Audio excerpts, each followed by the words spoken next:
Discord, dice. Ah, perfecto, espera, le voy a escribir por aquí y vamos a empezar a hablar con Sociedad Oficial. Voy a cambiar el título. Entrevista con la... Y voy a poner aquí, con la Sociedad Española de Excelencia Académica. Vamos a poner aquí charlando. Uy, ya había cambiado alguien lo de charlando. ¿Quién lo ha cambiado de los mods? Muchas gracias. Perfecto, chicos. Vamos ahora sí ya a ir a la entrevista. Vamos a bajar un poquito la música y vamos a escribir aquí a la entrevista. Voy a decir hola, os llamo ya. Y vamos a esperar a que nos responda y en principio ya vamos a por ello, chicos. A ver. Listos, dice SDA Oficial. Pues perfecto, vamos a por la entrevista, chicos. Y espera, voy a ponerlo por aquí. Vale. Y voy a llamarles ahora. Y ahora ya empezamos la entrevista, chicos. Voy a poner la música un poquito más lenta, más baja. Chicos, empezamos la entrevista con SDA Oficial, que es la Sociedad Española de Excelencia Académica. Voy a llamarles ya, sed amables.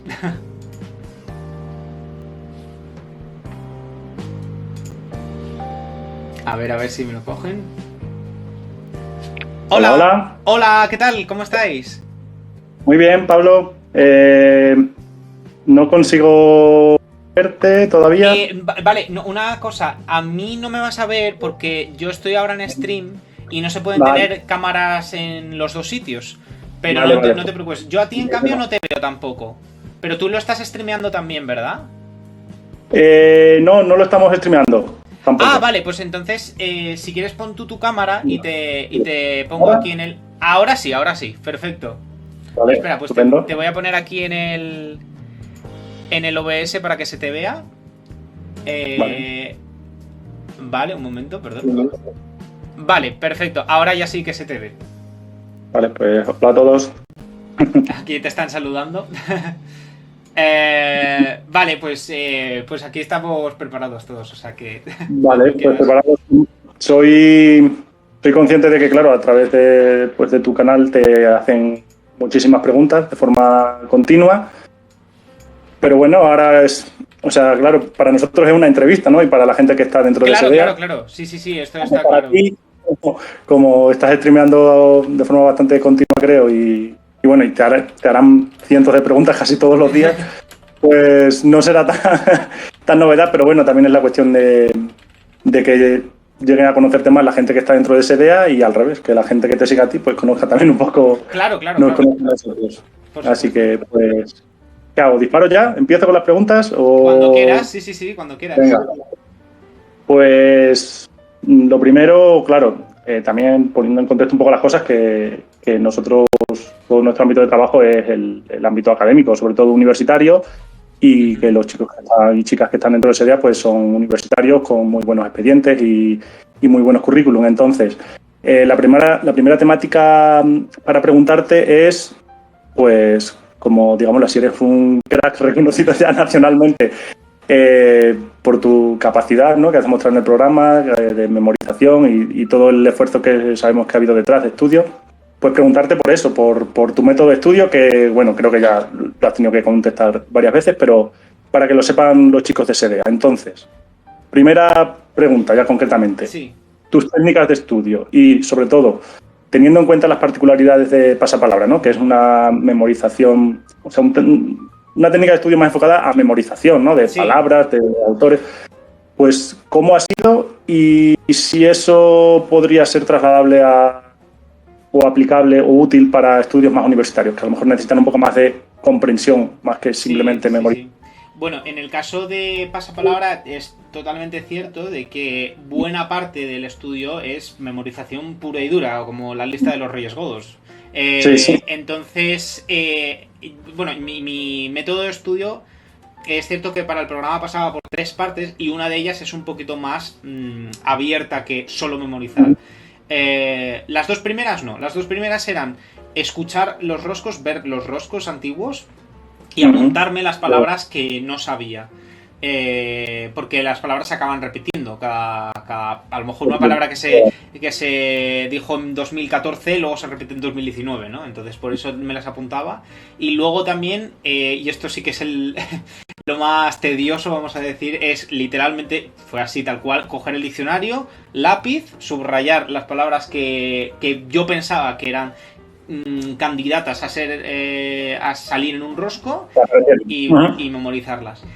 Y luego la tercera parte sí que es verdad que es un poquito más abierta, que es todo lo que abarca la cultura general, ¿vale? Vamos a decir. Y eso sí que como... A ver, tú te puedes apuntar listas y memorizar, por ejemplo, listas de los deportistas que han ganado el oro en atletismo en todos los Juegos Olímpicos. Pues eso sí que es una lista para memorizar y apuntar. Pero sí que es verdad que yo también, y aparte que a mí a mí me gusta mucho...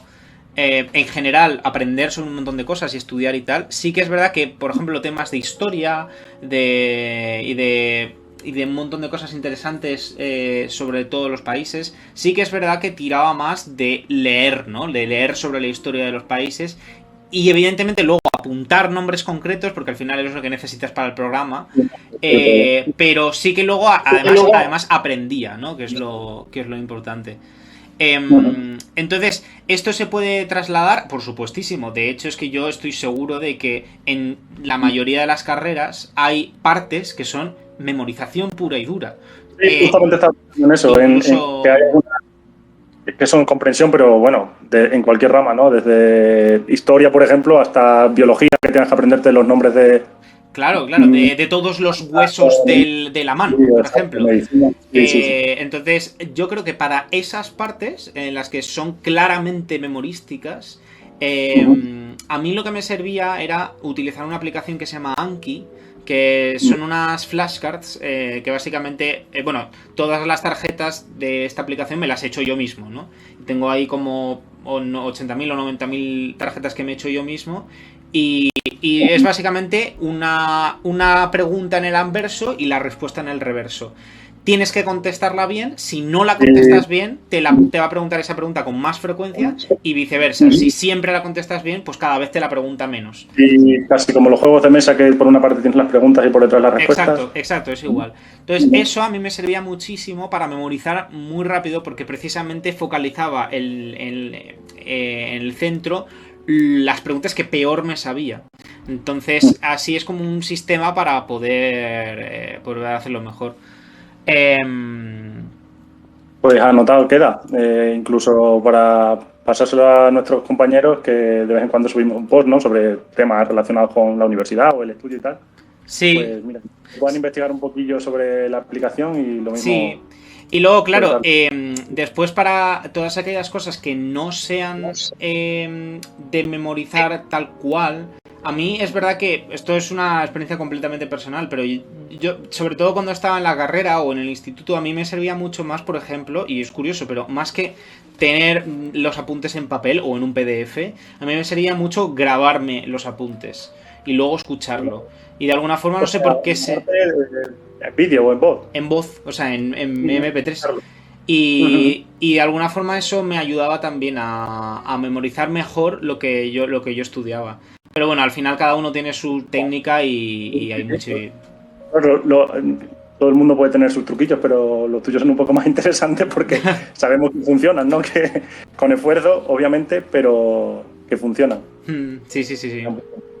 Vale, genial. Siguiente pregunta, que viene al hilo de esta misma temática. Horas. ¿Cuántas horas dedicabas a estudiar con tus diccionarios, Anki, tus cartas, como tú te organizabas? ¿Cuántas horas? Pues dependía mucho del día, porque claro, pero te referías a pasapalabra específicamente, ¿no? Bueno, sí, aunque bueno, si quieres comentarme o sea, vale, porque sí. tienes tu violín, Claro, etcétera, entonces... claro, por eso te lo digo, porque yo estaba haciendo el máster a la vez y claro, había días pues que tenía clase o tenía que entregar un trabajo o tenía que estudiar el violín y tal, y claro, a esos días estudiaba menos. Pero yo voy a decir que de media, yo a lo mejor estudiaría unas 5 o 6 horas al día. De media. Porque es cierto que había días que a lo mejor, pues yo le doy mucha importancia a estar con la gente que quiero, ver a mis amigos, ver a mi pareja, etcétera. Entonces yo siempre le dedico parte de mi tiempo a eso, lo primero, y luego ya el resto del tiempo sí que se lo dedico a estudiar, ¿no? Entonces había días que por lo que sea tenía unas clases, luego tenía que hacer un trabajo y luego quería ver a mi novia y a mis amigos, pues a lo mejor estudiaba 2 horas ese día. Pero el otro día me ha pasado, por ejemplo, yo ahora mismo, por ejemplo, estoy de vacaciones. No tengo nada que hacer. Se han ido mis amigos también de vacaciones. Yo estoy solo en Madrid. Pues claro, ese día no tenía nada que hacer. Y eso me pasó en Navidad, que ha habido días que yo a lo mejor, casi por puro aburrimiento, he estudiado como 12 horas. Entonces... Pero lo planteas desde el punto de vista de empezar por, entre comillas, ocuparte de casi de tu tiempo libre, ¿no? De hacer si tienes algún plan tal. Y el resto es para estudiar. O estudias... Yo tengo que estudiar 5 horas al día y cuando las cumplo, luego ya tengo tiempo libre que me quede, hago otras cosas. Sí que es verdad que un mínimo sí que trato de cumplirlo. Un mínimo. O sea, yo sé que... Eso es una cosa que yo tengo bastante claro. Es muchísimo mejor estudiar todos los días de una semana media hora, una hora y media, que no estudiar durante 5 o 6 días y de repente luego un día pegarte una matada de estudiar 10 horas. Eso no sirve para nada. O sea, es muchísimo más eficaz estudiar todos los días menos tiempo. Y por eso yo me pongo un mínimo siempre. Sobre todo, de esos temas sí que lo hemos tratado en nuestro blog, en ese tipo de cosas. Sobre todo de cara a aprender de verdad. Porque claro, una de las problemáticas, entre comillas, sobre todo el sistema educativo en general, incluyendo la parte ya universitaria, es eso, es que la mayoría, bueno, no sé si la mayoría, tampoco tenemos datos científicos exactos, pero que muchísima gente se acostumbra a dejar el grueso del estudio para última hora, se mete la panzada de estudiar en una semana, 10 días, 2 semanas o lo que sea, y es como llegar al examen y vomitarlo allí todo, sí, pero casi sin haber comprendido, ¿no? Como que te preguntan 2 meses después del examen y es como, ahora mismo no sé responder a nada. No, es totalmente así. De hecho, yo creo que eso es uno de los principales problemas, porque me da la impresión, evidentemente, por supuesto no voy a hablar ni por todas las carreras, ni por todas las universidades, por supuesto ni por todos los profesores, ni mucho menos, porque yo he tenido profesores muy buenos y luego he tenido pues profesores no tan buenos, ¿no? Eso depende al final.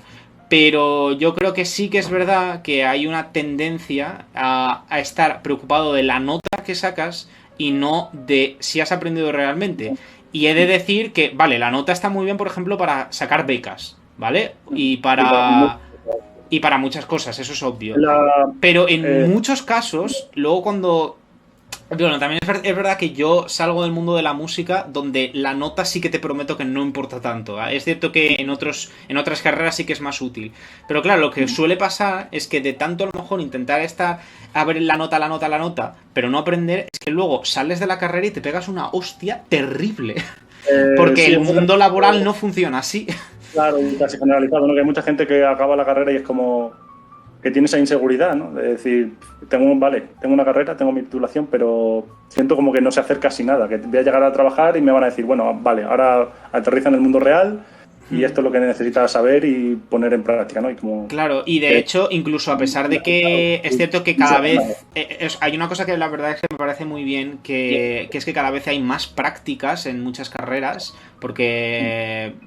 O sea, hasta hace no muchos años el enfoque teórico era brutal en la mayoría de las carreras y es cierto que cada vez hay más prácticas en muchas carreras y eso está muy bien, pero pasa que dependiendo de la carrera a lo mejor no hay suficientes prácticas y cuando tú vas a intentar trabajar, porque al final, a ver, no quiero tampoco tener una visión utilitarista del estudio, evidentemente, ¿no? Porque a mí me gusta aprender por el simple amor por el aprendizaje y punto, ¿no? O sea, no lo veo necesariamente enfocado a un futuro laboral, pero tampoco me chupo el dedo, evidentemente estudiamos para trabajar, ¿sabes? Es la dualidad, que una cosa es el gusto de aprender y otra cosa es Sí, pero si no me da de comer, no. Efectivamente. Entonces, claro, el problema que tiene mucha gente es que cuando termina de estudiar, luego va a un trabajo y en el trabajo le piden cosas que no ha visto en su vida en la carrera. Cosas prácticas, sobre todo. Y claro, ahí hay un problema muy gordo a nivel de aprendizaje. Y sobre todo yo lo he visto comparativamente a... Bueno, yo estudié el máster en Ámsterdam. Y vuelvo a repetir, es cierto que en música no tiene por qué ser igual que otros sitios, ¿no? Pero el enfoque es que se tiene en general en el norte de Europa, yo me he fijado que es muchísimo más práctico. O sea, de que te enseñan para que luego trabajes y tengas un buen sueldo y puedas, pues, vivir bien con tu sueldo de tu trabajo que has conseguido, etcétera, etcétera. No está enfocado en tanto, es como... Toma todo este temario, apréndetelo de memoria para sacar un 10, que saber para qué vale eso. Y luego, cuando termines la carrera, búscate la vida, que yo me lavo las manos, ¿no? Es que eso es un poquito... Sí. Entonces, Creo claro... que vamos mejorando en ese aspecto porque antes de que estuviera el grado, ¿no? Casi no había ni obligatoriedad de tener una enseñanza presencial. Los profesores ni siquiera se sabían el nombre de sus alumnos porque muchos ni iban, o sea, te entregaban un temario. Exacto. Te podías llegar el día del examen 8 meses después a hacer el examen y si sacabas un 10 era un 10. Sí. Y ahí no había nada más que preguntar ni que saber. Entonces sí que prácticas tanto curriculares como extracurriculares de las carreras, pues claro, es una lotería, hay gente que se va a ciertas empresas que súper bien, te enseñan, incluso realmente, ¿no? Esta típica cosa de que si va todo bien, incluso luego tienes ya una puertita abierta para quedarte en esa empresa. Sí. Luego otras que, pues nada, lo típico, ¿no? De aprovechar a las personas para hacer recados, fotocopias y tal, y ya. Ahí perdonamos al sistema educativo porque hay muchas veces que cuando ya los chicos llegan a otras, pues hay de todo, como en todas partes. Sí, es que luego también es un poco lotería. Pero luego también yo creo que desgraciadamente cuando todo el sistema educativo está enfocado hacia algo que luego no es tanto lo que vas a hacer en tu vida, luego es mucho más fácil que haya frustración después de la carrera. O sea, es cierto que, por ejemplo, eso es una cosa que yo he hablado mucho, que las FPs en España están muy infravaloradas, pero absolutamente infravaloradas. En otros países las FPs están tan valoradas, o más de hecho, que una carrera universitaria, porque es que es más útil muchas veces, ¿sabes? Entonces va a ser la sociedad y las demandas y las ofertas se van regulando solas. Y yo creo que esto ya es opinión personal, obviamente, ¿no? Pero hace, lo que sea, 40 años, o por poner una cifra, gente tenía carrera y era como una meta o casi un sueño de muchos abuelos que no hayan podido casi ni estudiar, que sus hijos fueran a la universidad. No, por supuestísimo. Y ahora estamos casi en lo contrario, en que pues casi el 45%, 42% de los jóvenes tienen una carrera. Entonces, como que no voy a decir que sobra gente con carrera, pero sí que luego hay otros empleos que son mucho más prácticos, que no necesitan una formación a lo mejor de 4 o 5 años. Y como todo, ¿no? Pues yo creo que se puede ir autorregulando en cuanto a que la gente, lo primero, que las nuevas generaciones se dan cuenta de, oye, el objetivo o el gran logro máximo de mi vida no es tener una carrera per se, ¿no? Y lo segundo, poder ganarse la vida mejor y decir, pues mira, es que hacen falta fontaneros y hacen falta soldadores y hacen falta... Sí, no, y yo creo que también lo más importante es que, y esto es una opinión totalmente personal, pero yo creo que la gente tiene que hacer lo que le gusta, ¿no? Y muchas veces... Y esa presión de, no, hombre, que tienes que hacer una carrera, que tienes que hacer una carrera. Y yo creo que hay que intentar tirar por eso, ¿no? O sea, evidentemente luego también se puede ver en la perspectiva laboral y de la carrera que eliges, etcétera, etcétera. Obviamente no va a tener, yo qué sé, una de nuestras mods aquí siempre está bromeando que ella está estudiando periodismo y periodismo es la carrera con más paro de España y que a lo mejor si estudias matemáticas pues vas a tener menos paro. O sea, pero yo creo que lo más importante es primero elegir algo que te guste dentro de lo que es tu vocación y luego ya ahí puedes elegir en plan cuál es dentro de tu vocación lo que tiene más salidas laborales, etcétera. Pero yo creo que antes es primero eso, lo más importante, pero bueno. Pues muy bien. Te pregunto, ya hemos entrado un poco en esta temática, ¿no? Pero justamente ahora que estamos hablando de cuántas horas estudias al día, etcétera, otro pensamiento un poco quizás generalizado o lo sabemos porque, al fin y al cabo, como en SEDEA, pues los que son miembros, pues chicos con muy buen expediente, muy buen currículum, muy formación pues, muy completa. Sí, sí. Siempre hay por parte de otra parte de la sociedad la creencia de que la gente que va muy bien, algunos con mayor vocación y otros con menos, pero que la gente que realmente saca muy buenas notas y se apunta a cursos y a congresos y están como que no tiene vida social, como que se piensan que es incompatible un poquito el ser un buen estudiante con ser una persona normal, con tiempo libre, con ocio. Entonces, pues va parte de esta misma pregunta, ¿no? De cómo lo has compaginado tú y ya nos has medio contestado, ¿no? Que es posible, que no es soy un monje de clausura que solo se dedica a estudiar en su vida y no disfruta de nada. No, por supuesto que no. O sea, yo creo que, bueno, a ver, vuelvo a repetir, evidentemente depende muchísimo de la carrera.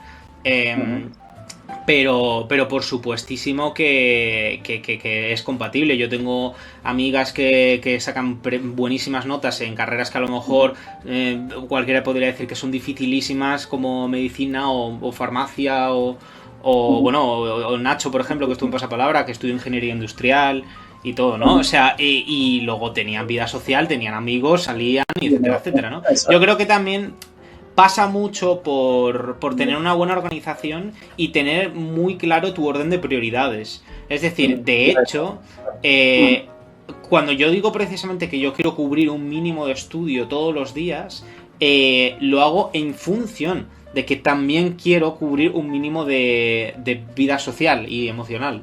Y yo creo que de hecho, o sea, lo más importante es primero lo otro. O sea, es primero estar bien con tus amigos, estar bien con la gente que quieres, a la que quieres, etcétera.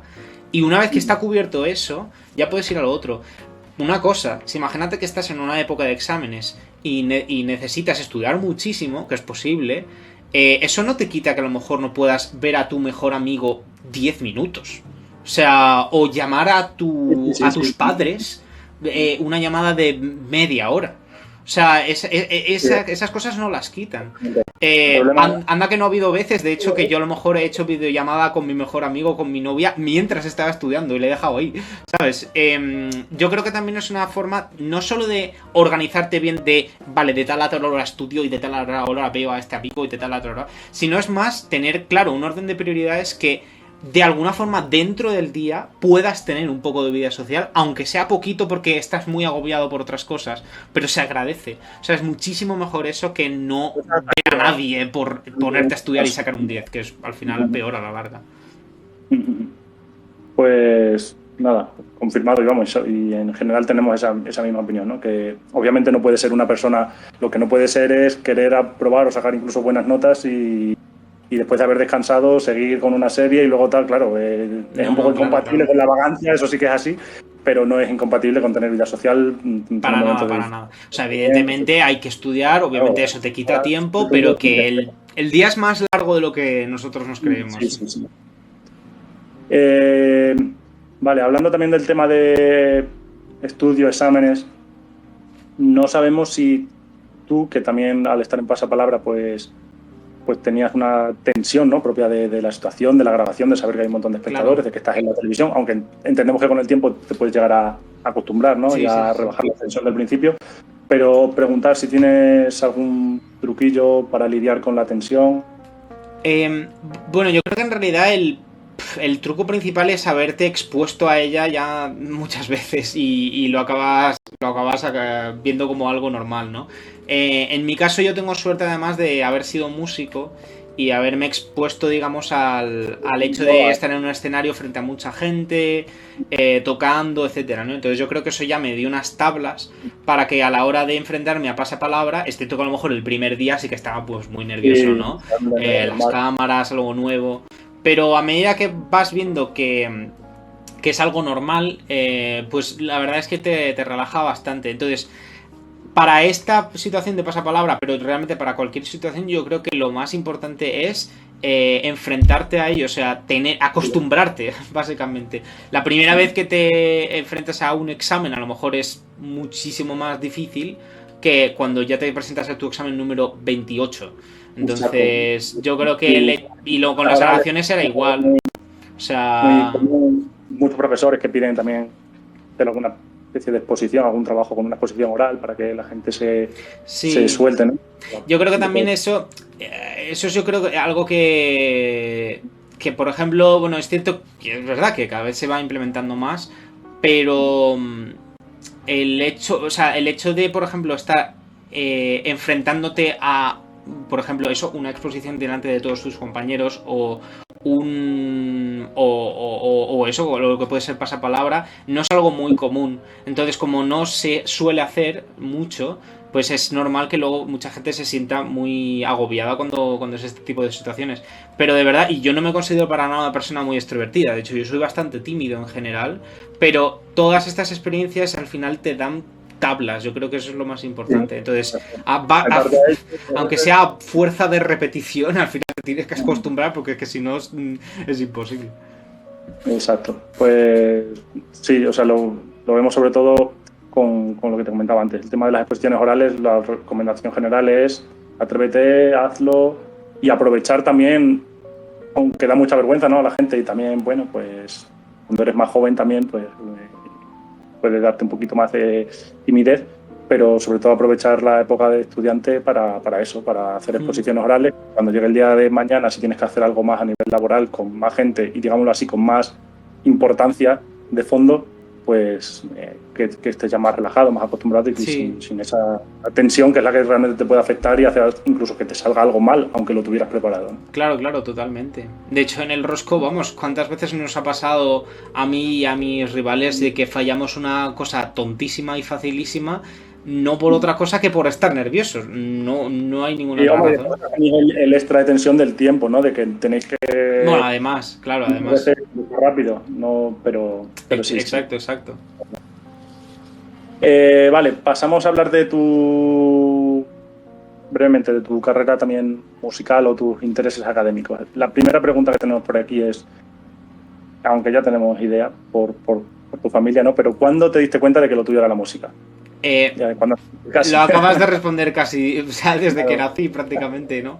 No, yo tengo la gran suerte de que mis padres me han inculcado el amor por la música y particularmente por la música clásica.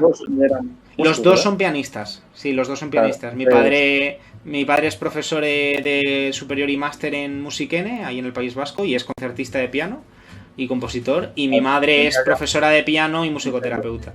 Entonces, claro, es que bueno, a ver, no tiene por qué, o sea, yo conozco amigos que sus dos padres son médicos y luego el niño pues le sale otra cosa, ¿no? Pero en mi caso, además es una cosa tan vocacional que estaba sonando música todo el rato, me inculcaron el valor por la música y a mí me gustó desde el principio. Entonces yo tenía clarísimo que yo me quería dedicar a la música. Pero realmente yo creo que lo que más me inculcaron mis padres no es tanto estudia música, sino ten curiosidad. O sea, ten curiosidad por todo, o sea, por aprender en general y disfruta aprendiendo. Y eso es una cosa...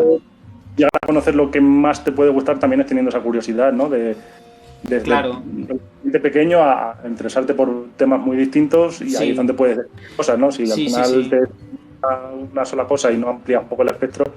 Totalmente. De hecho, o sea, yo soy músico porque lo he estudiado y porque además quiero serlo y me gusta un montón, pero realmente a mí me gusta aprender de todo. O sea, simplemente no tengo vidas, ¿no?, para poder aprender todo lo que hay, pero yo siempre voy a estar continuamente en continuo aprendizaje, sin ir más lejos.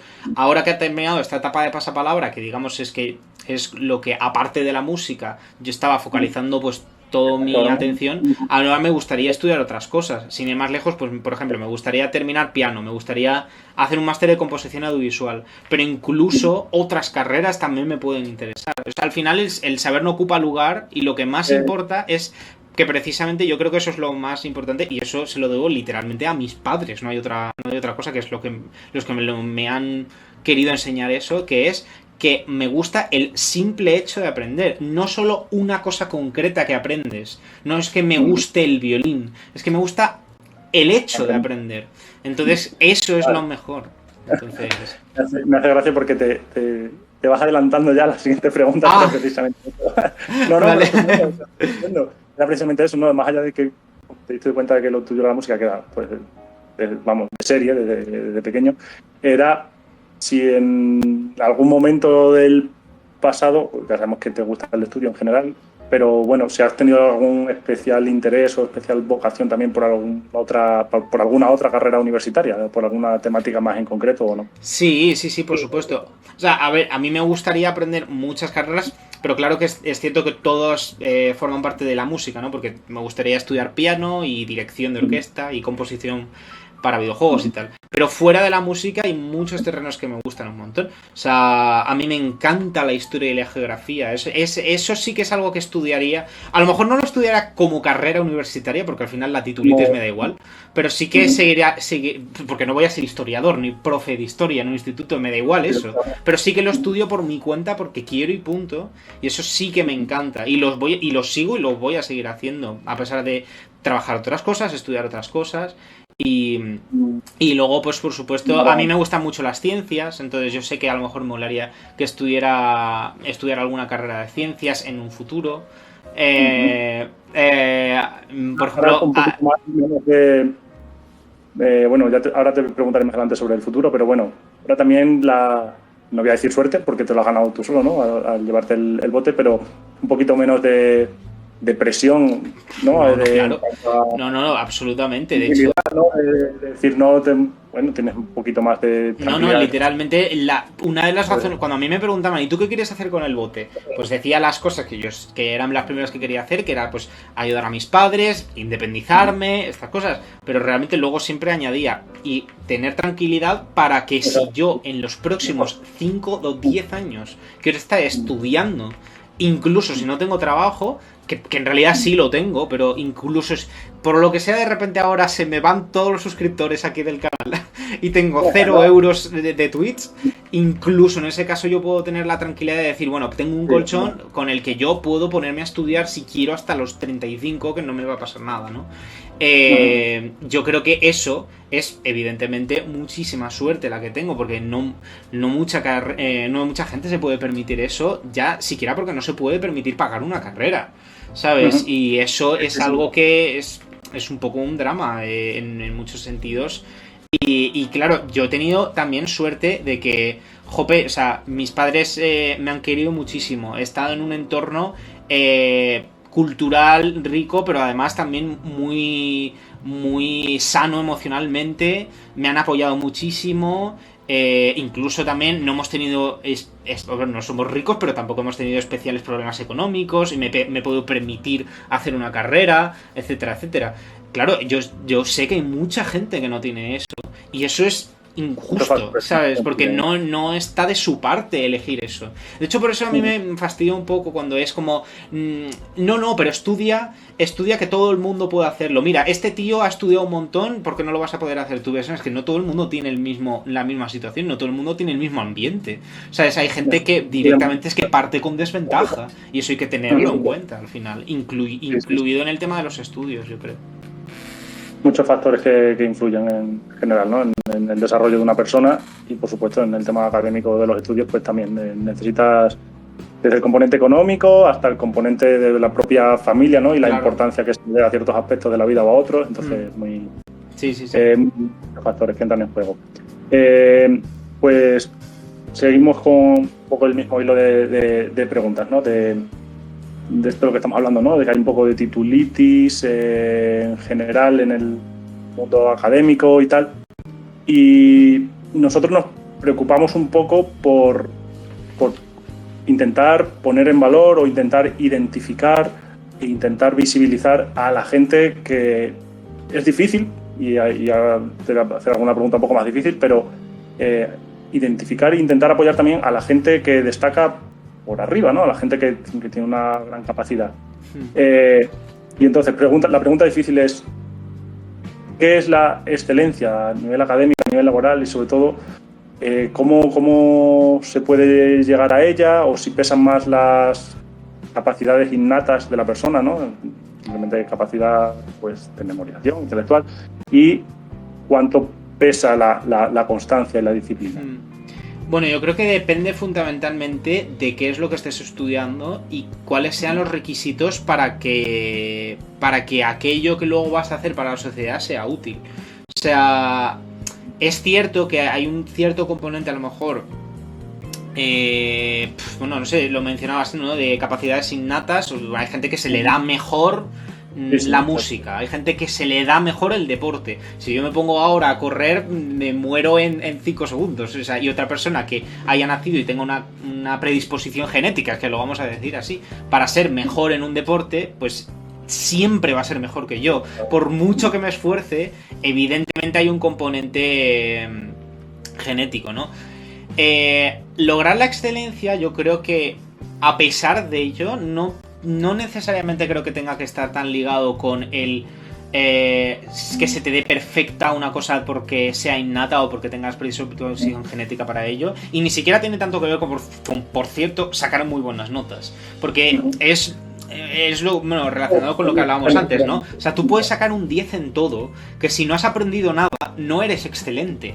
Y una persona que, por cierto, a lo mejor no saque 10 y saque 5, a lo mejor es un genio. ¿Sabes? Solo que el sistema educativo, de la forma que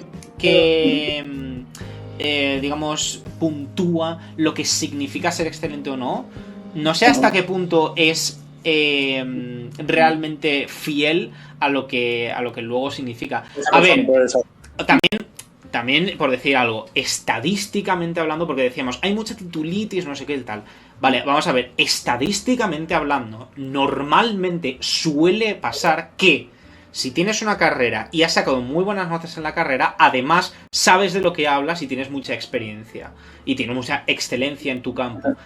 Estadísticamente hablando suele ser así, por eso se le da también mucha importancia, pero no es una cosa que sea al 100%. O sea, una persona puede haber sacado las mejores notas y no tener ni idea, y una persona que haya sacado unas notas muy normales ser el mejor de su clase y que luego sea un genio y pueda ganar un Nobel, ¿sabes? Eso no tiene que ver. Pero estadísticamente hablando, sí. Entonces, claro, ahí está el problema, que se pone una vara de medir y ya está. Al final es que está prácticamente replicando las palabras que nosotros mismos utilizamos en nuestras relaciones, ¿no? Con personas, con otras entidades, cuando también tenemos que describir un poco lo que hacemos, cómo interpretamos nuestra sociedad, y es precisamente eso, que la nota no lo es todo, y eso es obvio. Luego está la dificultad de que al final es un sistema educativo y de que de alguna forma hay que valorar, y entonces ahí entra la complejidad de motivar a las personas, que una persona que no esté motivada y a lo mejor saca un 5 o un 6 pelado, luego a lo mejor sí que realmente es un genio y no le está motivando la forma en la que tiene que aprender o simplemente memorizar. Sí. No, y que vamos a ver una cosa, que puedes tener simplemente malos profesores. O sea, que un profesor te puede poner un 5 o un 6 y que a lo mejor luego tú sepas más que el profesor. O sea, eso realmente no... Es precisamente eso que decimos.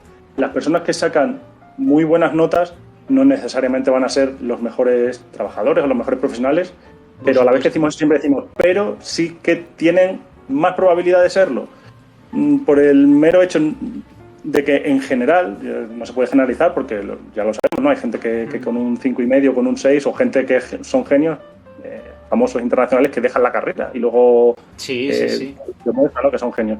Pero sí que es verdad que, aunque hay esos casos, generalmente la gente que saca muy buena nota suele ser gente que, más allá de que a lo mejor utilice técnicas de estudio basadas en memorización y que pueden proporcionar una nota muy alta sin luego llegar a tener un gran nivel de comprensión, sí que suele ser gente al menos preocupada por su desarrollo académico, a nivel laboral, y vemos que muchas veces la gente, como digo, que tiene notas muy altas, también suele tener un perfil curricular, en el sentido más amplio de la palabra, más completo, ¿no? Lo que decía, que hay gente que luego se preocupa por tener idiomas, por hacer otro tipo de cursos complementarios, por asistir a congresos, por muchos otros factores, ¿no?, que al final ese nivel o ese grado de responsabilidad o de preocupación por su desarrollo académico sí que suele llevar a asociar otras cosas, como todo. No siempre, hay gente que a lo mejor tiene... Pero es lo que yo creo que también depende tantísimo de la situación particular del alumno que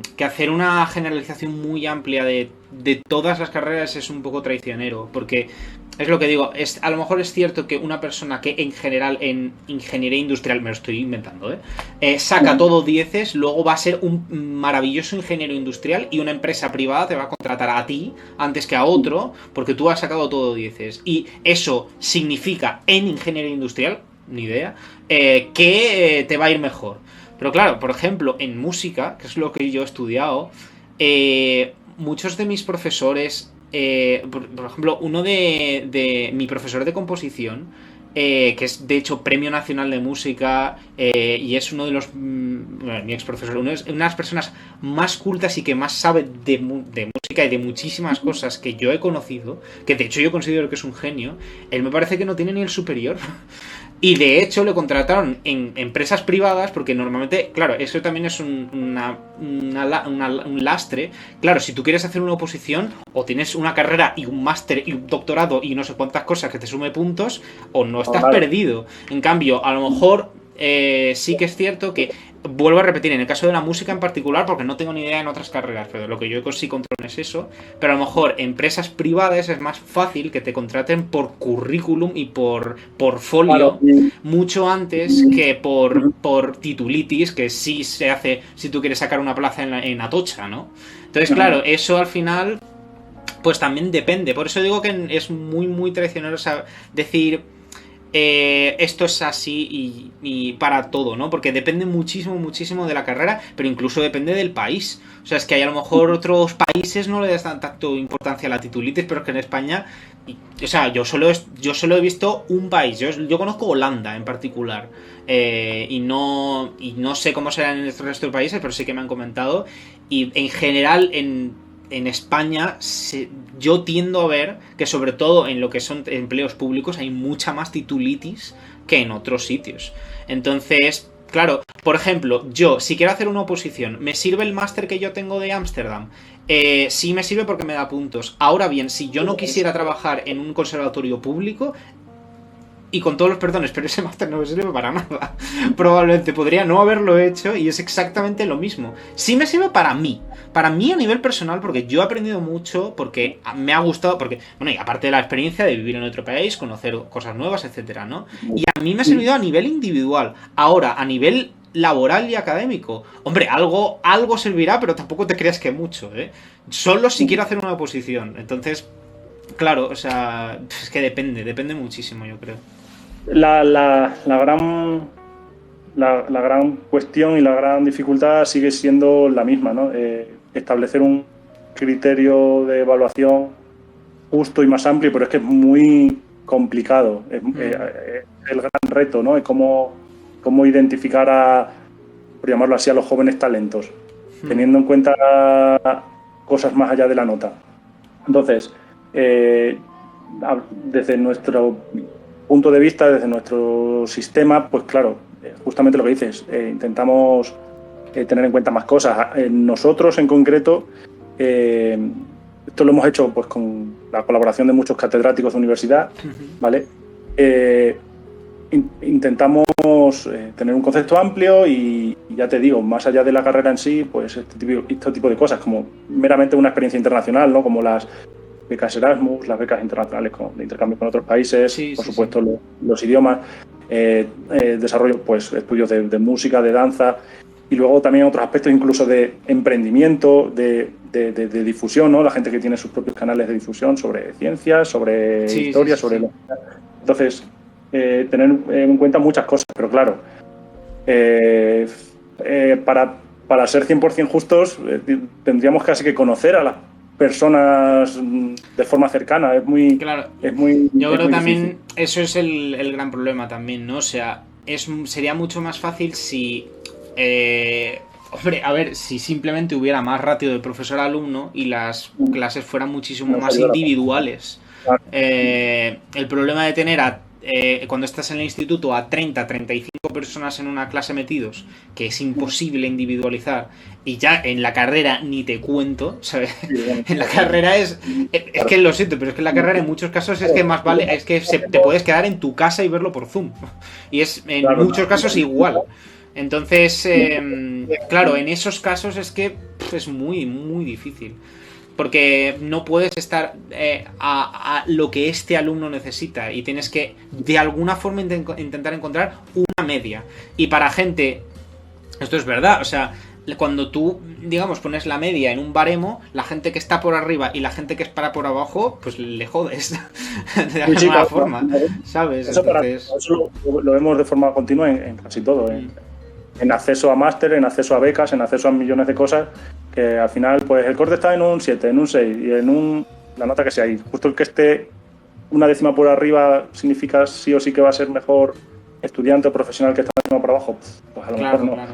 Aquí, claro, si tenemos estos casos de gente que a duras penas, ¿no?, aprueba la carrera o incluso que se quita, pero luego realmente son, y algunos llegan a demostrar que son genios, pero claro, es como, ¿y cómo podemos nosotros, si eres un genio y en la carrera no tal, entonces creo que también es una cosa de motivar y de hacer que esas personas que sean genios de alguna forma también les entusiasme el propio reto, ¿no?, de aprender.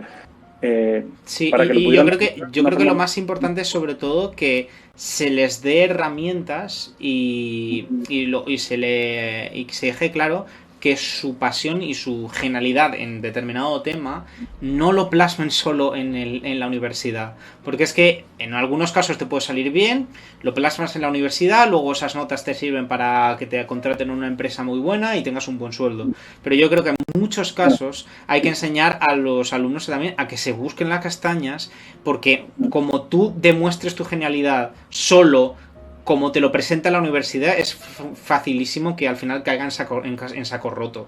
Entonces yo creo que también hay que intentar eso, o sea, no estar tan focalizado en voy a sacar un 10 en todas las asignaturas de la universidad, sino voy a intentar demostrar que lo que valgo fuera de la universidad también.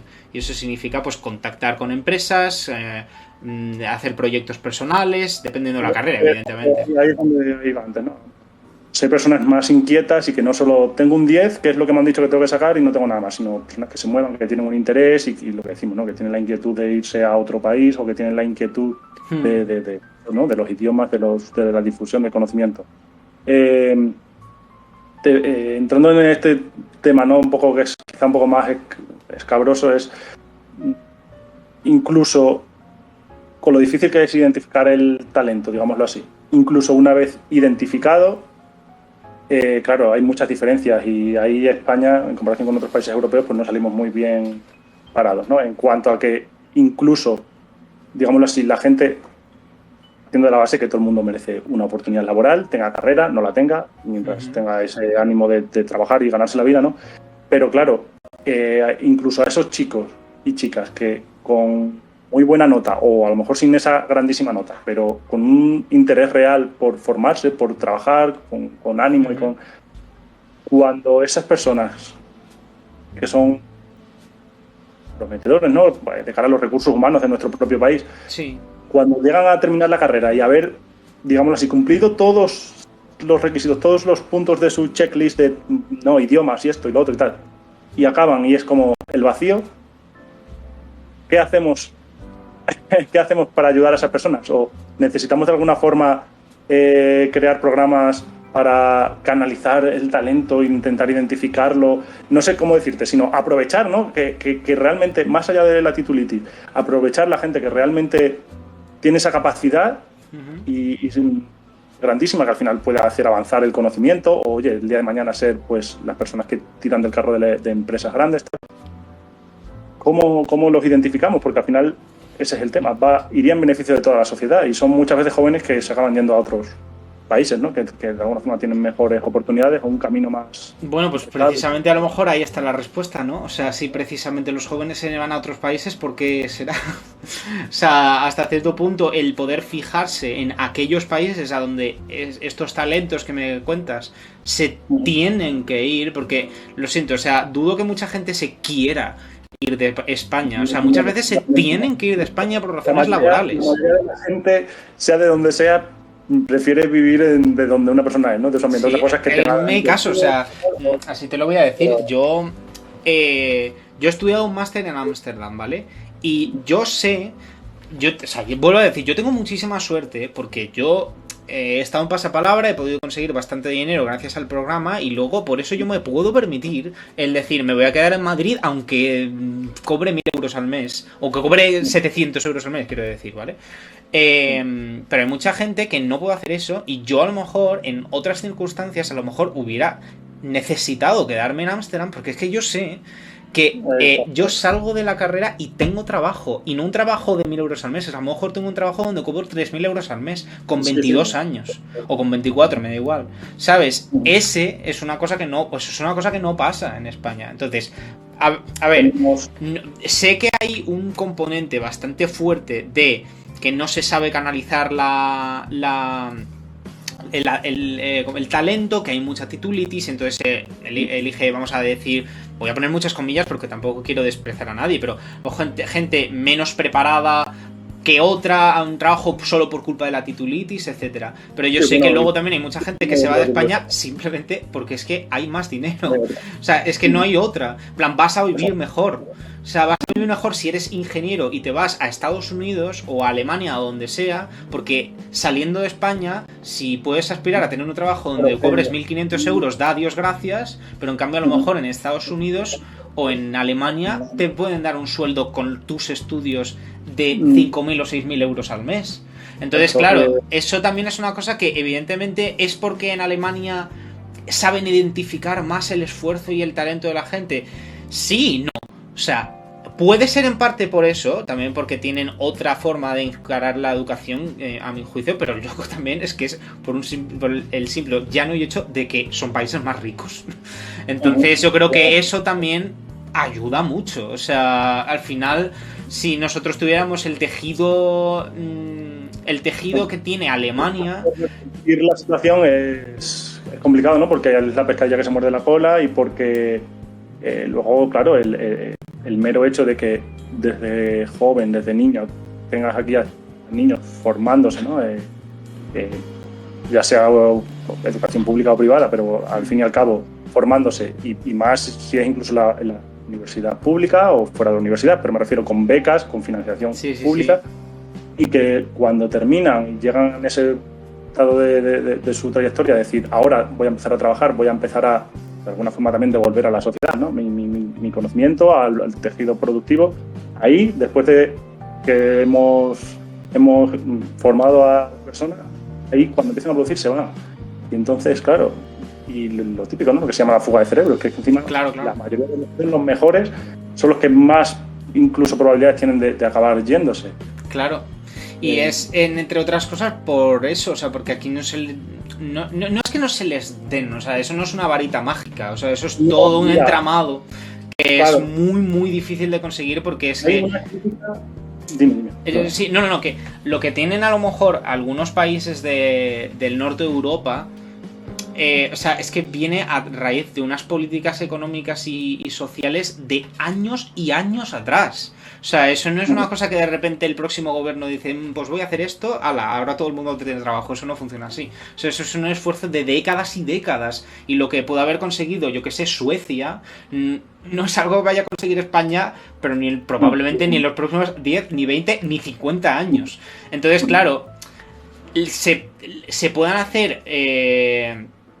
pequeños pasos para poder llegar a hacer eso, pero desde luego yo creo que lo más importante es intentar tomar como ejemplo otros países que sí han sido fructíferos en lo que se refiere a poder dar trabajo a sus jóvenes. Es que en realidad muchas veces decimos lo del tema de la fuga de cerebros, pero realmente el mayor drama es ese, porque al final cuando hay más trabajo hay más incentivo para poder estudiar. O sea, porque hasta cierto punto tú estudias y sabes que cuando termines tu estudio ha valido la pena, ¿sabes? Ha servido para algo, pero si no tienes ningún incentivo a estudiar, mucha gente, muchos jóvenes, a es que directamente se preguntan, ¿y para qué estudio? ¿No? Total, si voy a estar en el paro igual, eso anda que yo no lo he escuchado veces. O sea... Sí, es un drama, o sea, el porcentaje de paro juvenil es alucinante. Y de cara a también una parte de la sociedad, ¿no? que pueda estar más alejada del mundo académico en general, claro, no es así lo veo yo, y creo que hablo un poco en representación de la opinión general de nuestra sociedad, es que no es una simple cuestión de avaricia o no, me voy a Alemania o a Estados Unidos porque quiero ganar más dinero. Es que, claro, una persona que desde muy joven ha hecho muchos sacrificios a lo largo de su vida, más allá de que le guste su carrera o no, pero que ha hecho los esfuerzos de estudio, de sacarse esa titulación y luego a lo mejor máster y luego lo que le haya hecho falta, pero muchas horas de estudio y mucho sacrificio, para luego decir, no, pero si te puedes quedar en España, vas a cobrar 1.000 euros y las empresas están el 80% en grandes ciudades en las que el 80% de tu salario se te va a ir en el alquiler. Claro, sí, ya sé que a lo mejor esas personas podrían quedar en España, pero después de toda una vida de sacrificio, esas personas van a estar dispuestas a, no voy a decir malvivir o sí, o casi malvivir, o vamos, o llegar para lo que decimos, ¿no? Para llegar a final de mes con lo justo y no tener muchas expectativas de progresar o de vivir un poco más. No, de hecho, eso es una cosa que también es importante. Algunas personas puedan ver, pues sí se podrían quedar aquí. Claro, pero después de todo lo que has hecho. Claro. Si es que de hecho yo creo que eso también es muy, muy importante. O sea, Madrid o quien dice Madrid dice cualquiera de las ciudades, o sea, los países más pobres, vamos a decir, donde se cobra menos. En realidad el ratio de coste de vida frente a salario es de los más horribles que hay. O sea, cuanto más rico es un país, normalmente más barata es la vida, comparativamente. A mí me han comentado en plan, que al final en Ámsterdam había gente de muchos países y yo hablaba gente de muchos países y te da una perspectiva bastante amplia, ¿no? Una veterinaria de 5 años de carrera, haber terminado su grado y todo, en Portugal, por ejemplo, a lo mejor cobra 800 y pico euros al mes, ¿sabes? Sí. Y luego, el coste de la vida, si vives, por ejemplo, en Porto o en Lisboa, es que a lo mejor un alquiler cuesta 350 euros al mes, 400 euros al mes. Claro, el hecho de que, por ejemplo, mi alquiler cuando yo vivía en Ámsterdam costara 750 euros al mes, a lo mejor puede ser una cosa descabellada si lo ves desde la perspectiva de un español o un portugués o un griego, pero es que eso es baratísimo para un holandés que cobra de media con un trabajo de estudios superiores y tal. Mis profesores a lo mejor cobraban 6.000 o 7.000 euros al mes. Y eso es lo normal, quiero decir. O sea, un trabajo de estudios superiores. Entonces, claro, es que hay que darse cuenta de eso. Es que la vida en el norte de Marta es que es muy barata, realmente. Y yo entiendo, o sea, pues claro que entiendo que la gente se vaya. No. Es más caro generalmente, pero sobre todo se cobra muchísimo más y al final también de hecho, se puede ahorrar. Y eso es lo que yo digo. Yo no digo que la gente se quiera ir, pero porque de verdad la mayoría de los españoles, y además particularmente España, es que yo creo que mucha gente es que si por querer querría vivir en España, pero con el sueldo de un noruego. Claro, pero eso es muy difícil. O unas condiciones, no, obviamente no pretendiendo tener a lo mejor esos mismos salarios que son ya, pero oye, o sea, una vida mínimamente tranquila, digamos, ¿no? Sí. No de que no, es que yo quiero vivir en España y cobrar también 6.000 euros. No, pero claro, tampoco tener que cobrar 1.000 y tener que vivir en Madrid sí o sí. Claro. Claro. Sí, no. Y además esa es otra que ni lo hemos hablado. Yo tengo la suerte de que yo he vivido en Madrid casi toda mi vida y al final tengo suerte, pero vamos, yo llego a nacer en Badajoz. Adiós. O sea, imposible. Depende de la carrera que tengas, es imposible encontrar trabajo. Lo cual también es lógico, ¿no? Al final Madrid España es un país que está muy, muy, muy centralizado y al final realmente hay muy pocas, muy grandes ciudades donde tú puedas tener trabajo. Al contrario que Alemania. O sea, en Madrid, quiero decir, está Madrid, Barcelona, alguna ciudad en Euskadi, Valencia, poco más. Pero tú en Alemania tienes las tremendísimas miles de ciudades donde todas hay trabajo, ¿no? Entonces, claro, al final, donde te tienes que mover a lo mejor como máximo 50 kilómetros y ya encuentras una gran ciudad. Entonces yo creo que quizás eso también puede influir, no sé. Bueno, voy a cambiar un poco de tema a otro, no en cierto modo un poco, ¿no?, menos desagradable, ¿no?, que las complicaciones que tienen los jóvenes en general y casi independientemente de si van bien académicamente o no, porque el problema está ahí para todos. Quería preguntarte por un poco la gestión del éxito y a raíz de eso la gestión del fracaso. porque, claro, teniéndote, ¿no?, como, casi como ejemplo de éxito, digamos, directamente, sin paliativos, muchos de los chicos que están dentro de Seria, pues también, ¿no?, son gente que generalmente cumple sus objetivos, gente que destaca, que va muy bien en lo que se propone y tal. Entonces, tú habrás recibido, vamos, cientos y miles ya de halagos. ¿Te has planteado a ti mismo si estás gestionando ese éxito, o lo típico, ¿no?, de tener los pies en la tierra, o no lo sé, ¿no?, de recibir tantos halagos que te pueda llegar a cambiar la perspectiva de ti mismo? Yo creo que eso es algo muy importante, lo que mencionas sobre el tema de la gestión del éxito y el fracaso, y quizás particularmente del fracaso, porque en el ambiente en el que yo me he movido hay mucho miedo al fracaso, y además es cierto que se ponen unas expectativas tan altas que el fracasar es algo que es como mucho más sencillo y dramático de lo que tú podrías pensar. Yo creo que lo más importante, voy a hablar por ejemplo de pasapalabra para digamos ponerle nombre a lo que yo quiero decir. Yo no he ganado el bote en la primera vez que yo he ido a pasapalabra. Yo es la tercera vez que voy a pasapalabra. La segunda de las cuales fue un día de grabación y perdí en la silla azul después de haber estado estudiando como 3 años de mi vida, prácticamente en oposición, todos los días, muchas horas, y al final, bueno, fue un programa, un día de grabación, perdí en la silla azul y me fui a mi casa. Entonces yo, por ejemplo, ahí, yo sí que tuve que aprender, digamos, de eso.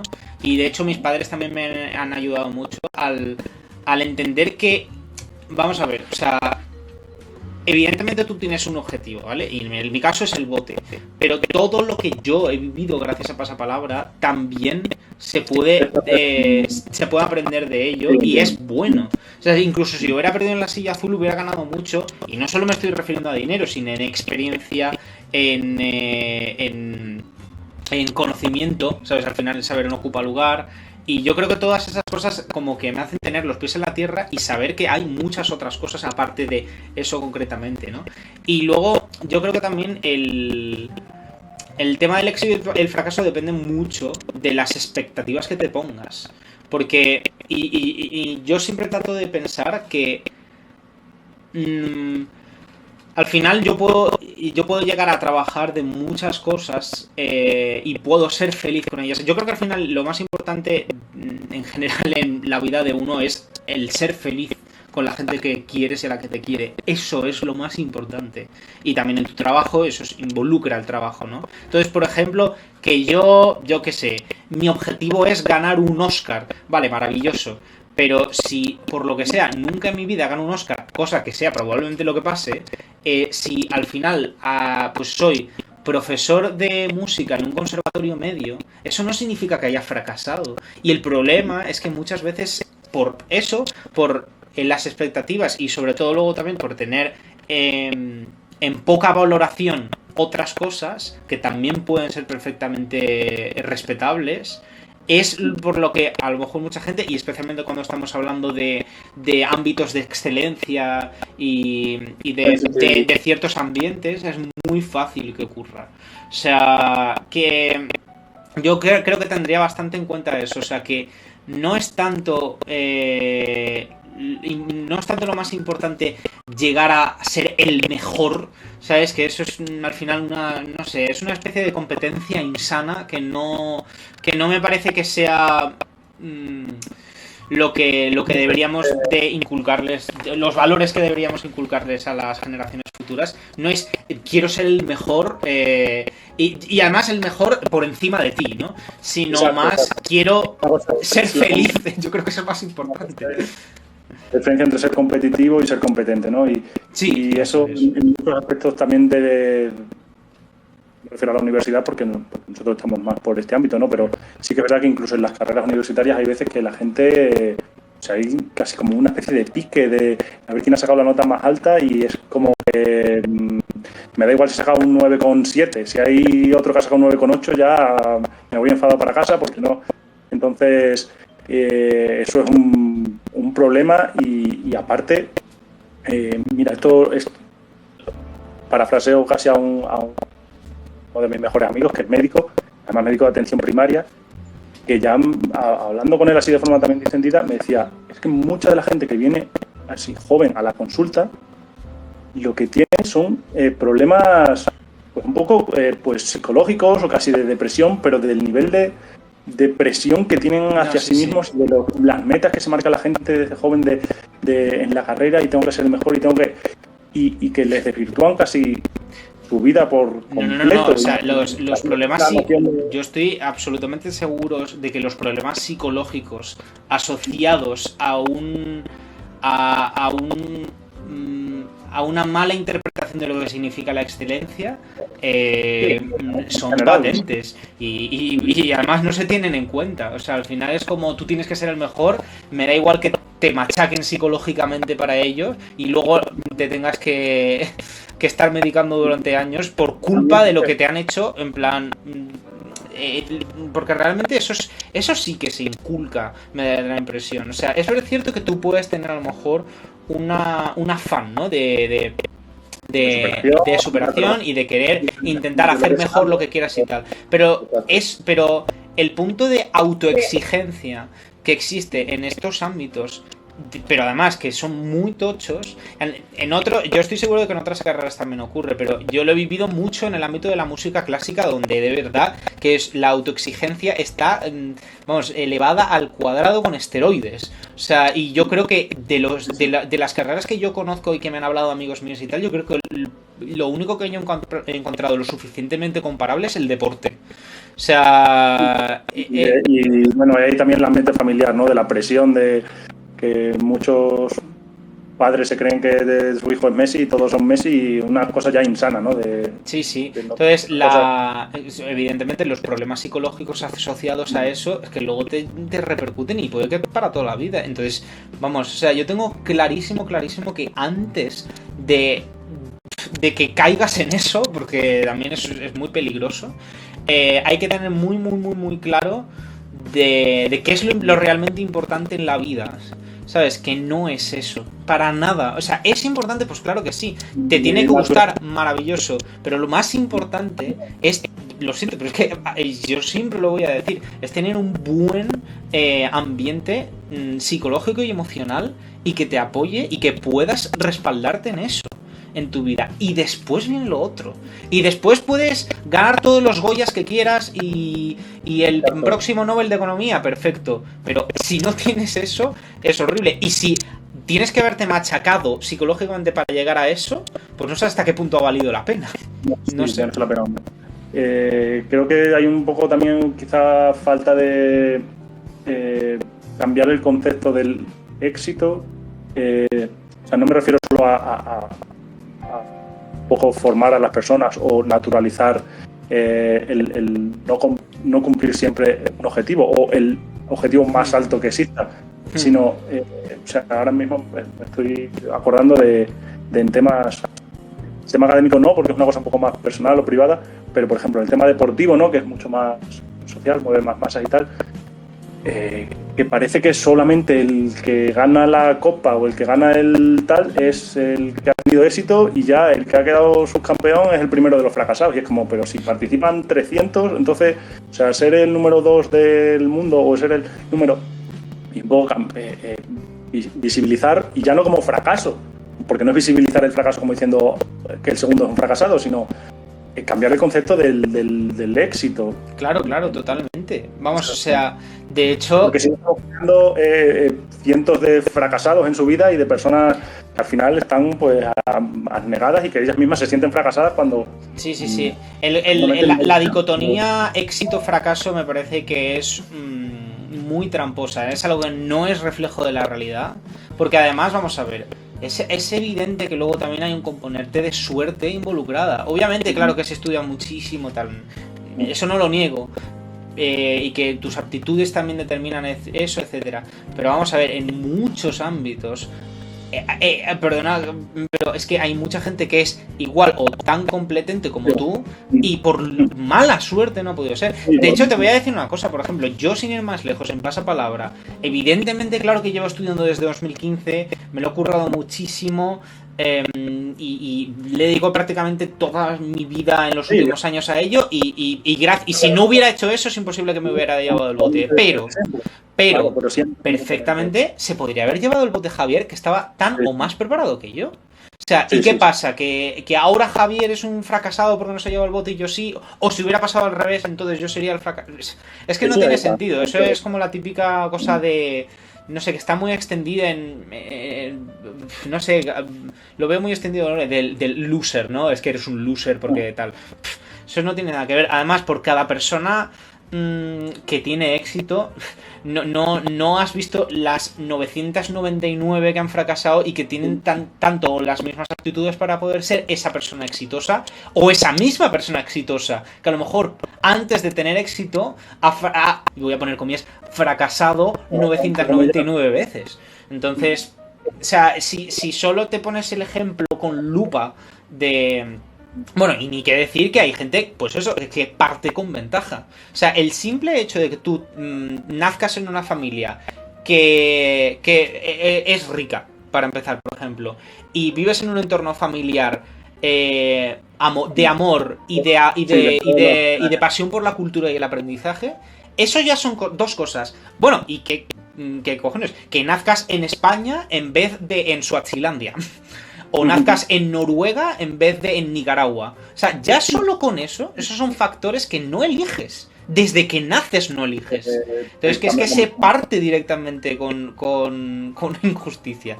O sea, y luego, incluso en el caso de dos personas que parten exactamente del mismo punto, o sea, con dos familias que cobran lo mismo en la misma ciudad, que los dos la han educado con amor, etcétera, etcétera, etcétera, luego hay suerte involucrada también. Entonces, o sea, es que con tantas cosas que hay involucradas para el éxito o el fracaso, es que no tiene ni sentido pensar que es algo que rige las sociedades de hoy en día.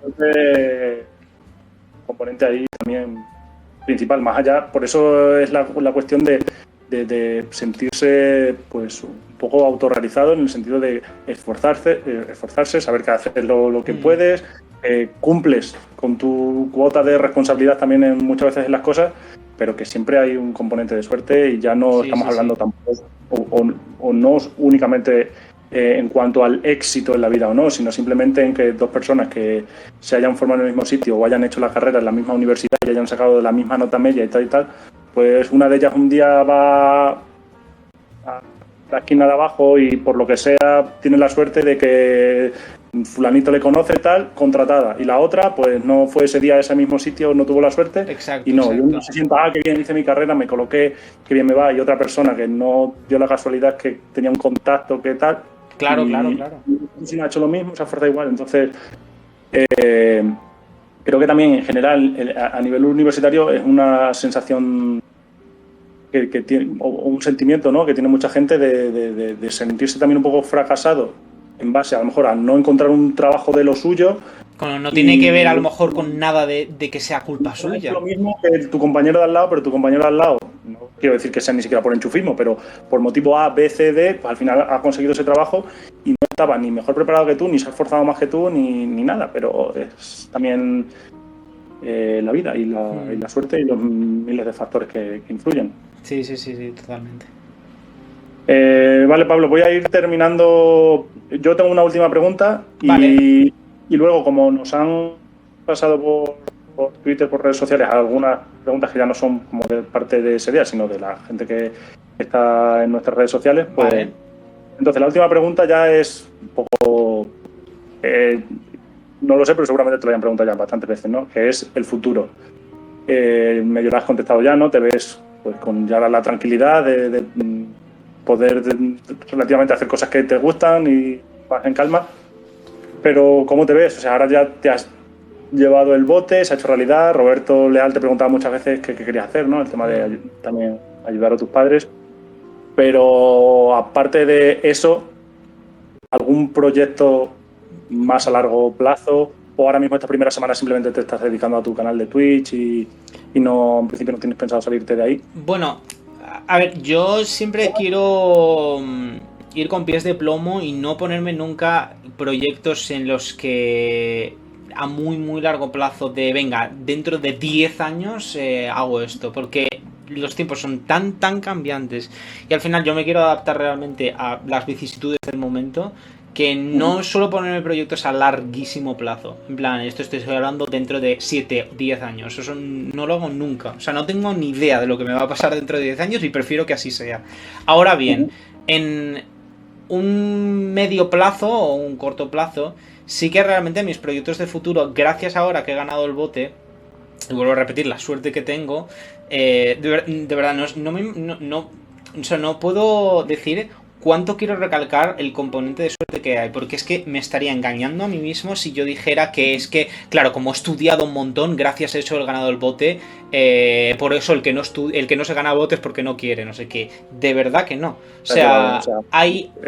O sea, en parte con lo que... Con la familia en la que he nacido, ya con eso he tenido suerte. Ya solo con eso.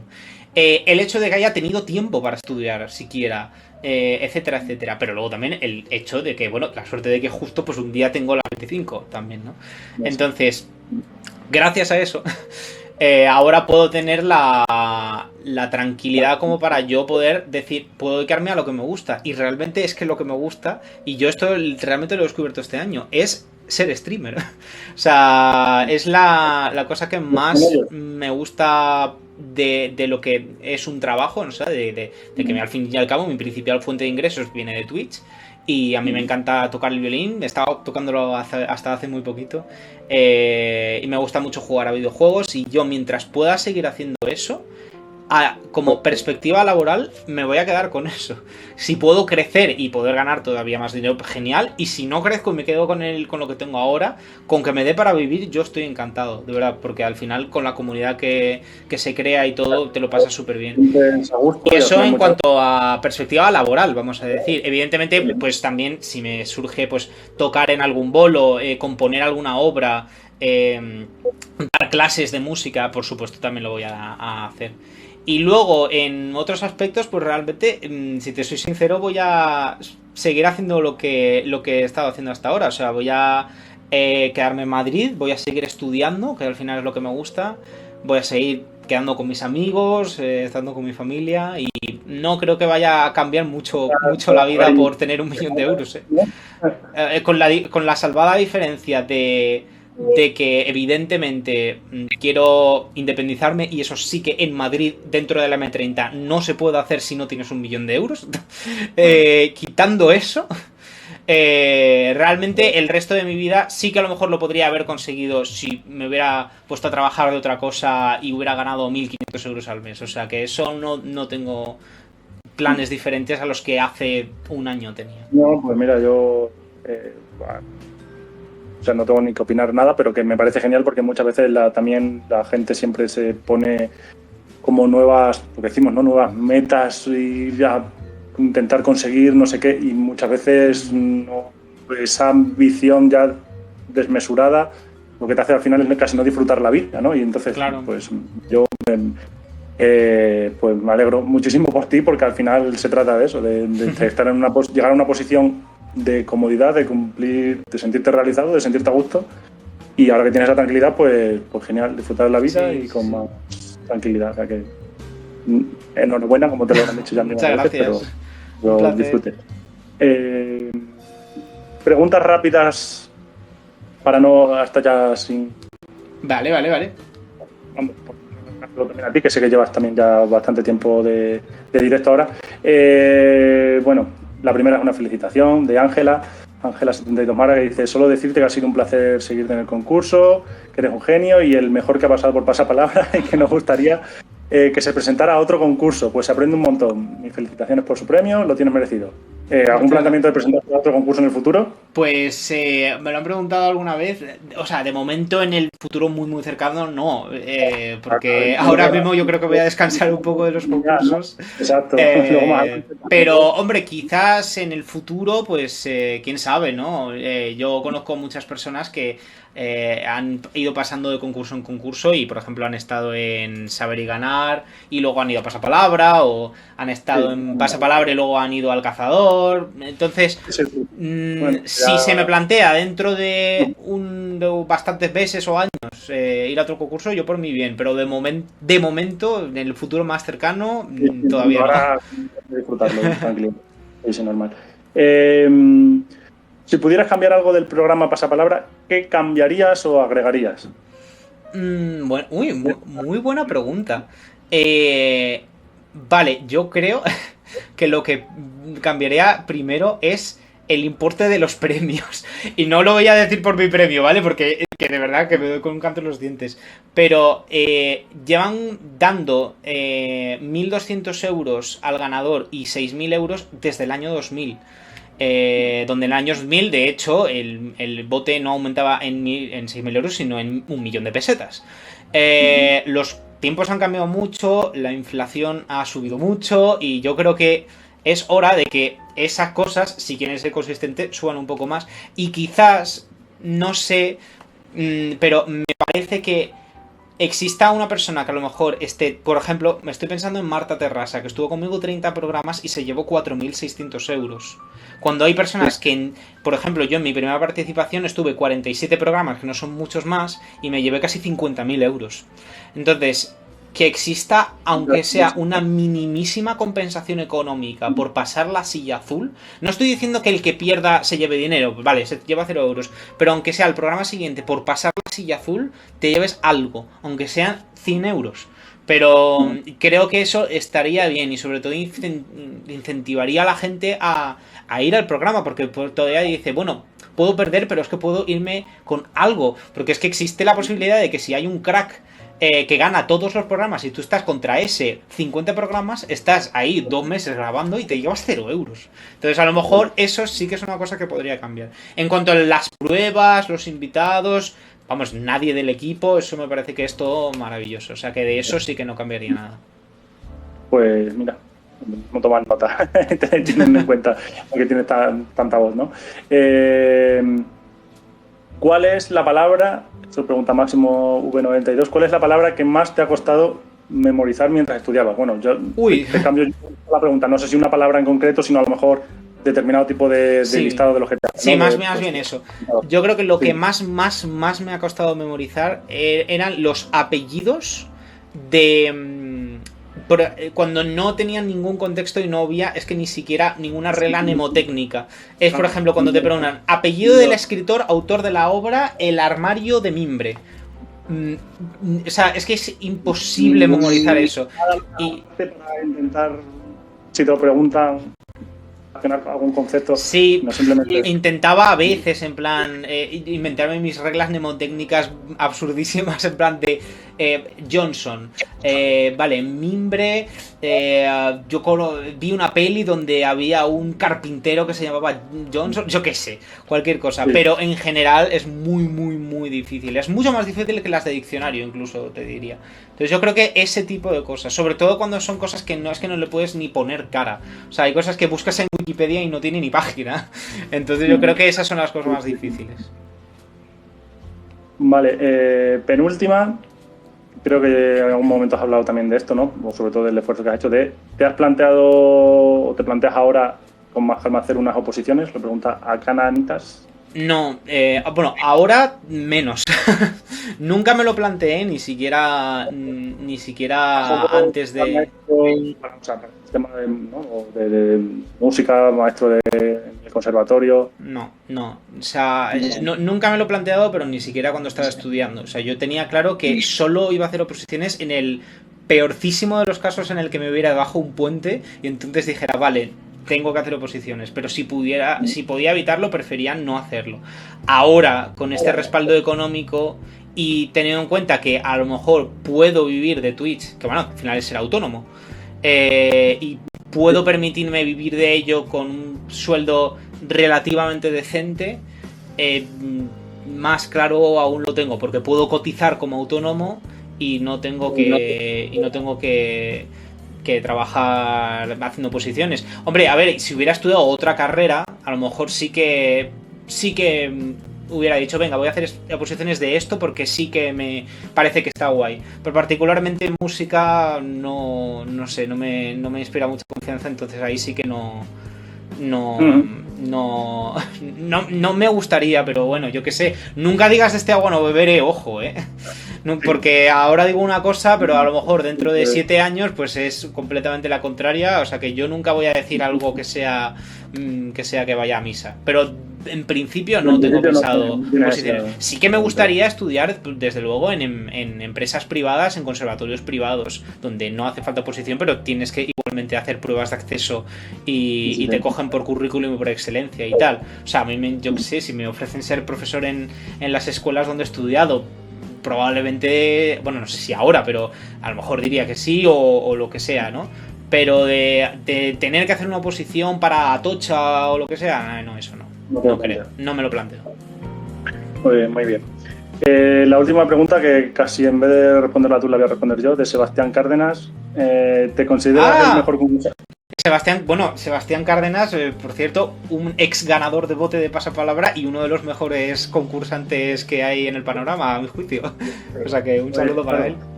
Pregunta por si te consideras el mejor concursante, y ahí, claro, digo, bueno, pues todos los que se han llevado el bote se pueden considerar los mejores, ¿no? Concursantes. Pero... Ahora, lo que no quiere decir lo que ya has dicho tú antes, que sean los que lo mereciese sí o sí, los otros no. Concursante como tal, pues bueno, desde el punto de vista que has visto bote, pues no me considero el mejor. O sea, vuelvo a hacer la distinción en lo que qué significa ser el mejor concursante de pasapalabra, ¿no? O sea, el que más... Es que te podría decir que a lo mejor soy uno de los que más ha estudiado para ello. Concretamente para pasapalabra estoy diciendo, O sea, el más empollón, vamos a decir. A lo mejor sí que estoy... No me atrevo nunca a decir que soy el mejor de nada, porque eso no lo veo así nunca, con nada. Pero a lo mejor sí que puedo decir que soy entre el top 10 de personas que más han estudiado para el programa, a lo mejor eso sí. Pero igual que yo, ha sido Nacho, ha sido Luis, ha sido Javier, ha sido un montón de gente. Gente que no ha ido al concurso, como Moisés, como muchísima gente. Tú eres de los concursantes jóvenes, ¿no? Sí, bueno, claro. De mérito que se supone que dentro de 10 años o 15 años, pues incluso tendrás más conocimientos generales claro. Que ahora. Entonces, eso como por decirlo, con tiempo dedicado. O sea, ¿quién ha empollado más? Probablemente a lo mejor yo sí que esté entre los que más han empollado. Ahora, ser el mejor, y eso implicando nivel de cultura y en general de saber y de haber aprendido cosas, no solo para el concurso, etcétera, para nada pienso que sea el mejor, pero ni de lejos, vamos, eso segurísimo que no. De hecho, en ese aspecto sí que, por ejemplo, considero a Javier Dávila uno de los mejores concursantes de España, o otras personas, Alberto Izquierdo, incluso gente que no ha estado en pasapalabra, como Óscar Díaz, por ejemplo. Muchísima gente. Sí que Víctor Castro, mucha gente que sí que considero que son cultos, y en ese sentido como los mejores concursantes de España. Pero y en ese aspecto, desde luego no. En el aspecto de haber estudiado para pasapalabra, no el mejor, pero sí que a lo mejor de top 10 que más han estudiado. Eso sí, pero es que eso es una cosa medible. O sea, es cuántas horas las has dedicado. Y una persona que te haya dicho, pues, X horas, pues yo te puedo decir, pues yo más. Pero quitando eso, desde luego que no me considero el mejor para nada. Ahí que tienen de las pocas personas que pueden tener la capacidad o la cantidad de conocimientos para habérselo llevado. Y al final, bueno, pues tú estás entre los que lo habéis conseguido, así que... Muchas gracias. Enhorabuena. Nada, Pablo, no sé si tú quieres comentar cualquier cosa más, pero que muchísimas gracias por haber contado conmigo para la entrevista y que nada, que os vaya súper bien. Encantadísimo, muchas gracias por todo. Yo, antes de despedirme, te tengo que pedir, porque al final la entrevista la he hecho yo, pero me tienes que mandar un saludo para Maritza. Hombre, claro. Silvia, que también se encargan de llevar esto a cabo, Y luego ya que al final hago yo la entrevista, pues aprovecho y barro para casa y me tienes que mandar un saludo para mi abuela, que ha visto el programa en sus 86 años y está ya preocupada por la memoria y que se me olvidan las palabras y tal. Y para mi abuela y para mi madrina. Claro, me has dicho primero a Maritza y Silvia. Ese y Silvia. Vale, sí, pero voy a mandar primero ese. Bueno, Maritza, Silvia, que estoy aquí con Adrián, os mando un saludo, un besito enorme desde aquí y gracias por organizar todo esto, que es el trabajo que conlleva, así que muchísimas gracias. Vale, y luego tu abuela y tu madrina, ¿me has dicho cómo se llaman? Pues Felisa y Ana. Felisa y Ana, respectivamente, o sea, Felisa tu abuela. Vale. Exacto. Bueno, esto es un saludito para Felisa y para Ana, que son respectivamente la abuela y la madrina de Adrián. Y bueno, muchísimas gracias por haberme visto en Pasapalabra y os mando un besito muy grande desde aquí. Bueno, pues nada, Pablo, muchísimas gracias, que sigáis muy genial, que vaya muy bien el canal de Twitch. Muchas gracias. Y bueno, si volvemos a coincidir en el futuro, pues encantado. Yo encantado igualmente. Genial, muchísimas gracias, Adrián. Un abrazo. Hasta luego. Chao. Qué guay. Bueno, chicos, ya sí que sí. ¡Ay! Por fin hemos llegado al final del stream. Era muy majo, sí. Pues ya estaría, dice Pere, efectivamente. Como ya estaría, vamos a hacerle raid a alguien por aquí. Y nada, espero que os lo hayáis pasado bien. A la cama. A la cama, no, pero a comer, desde luego.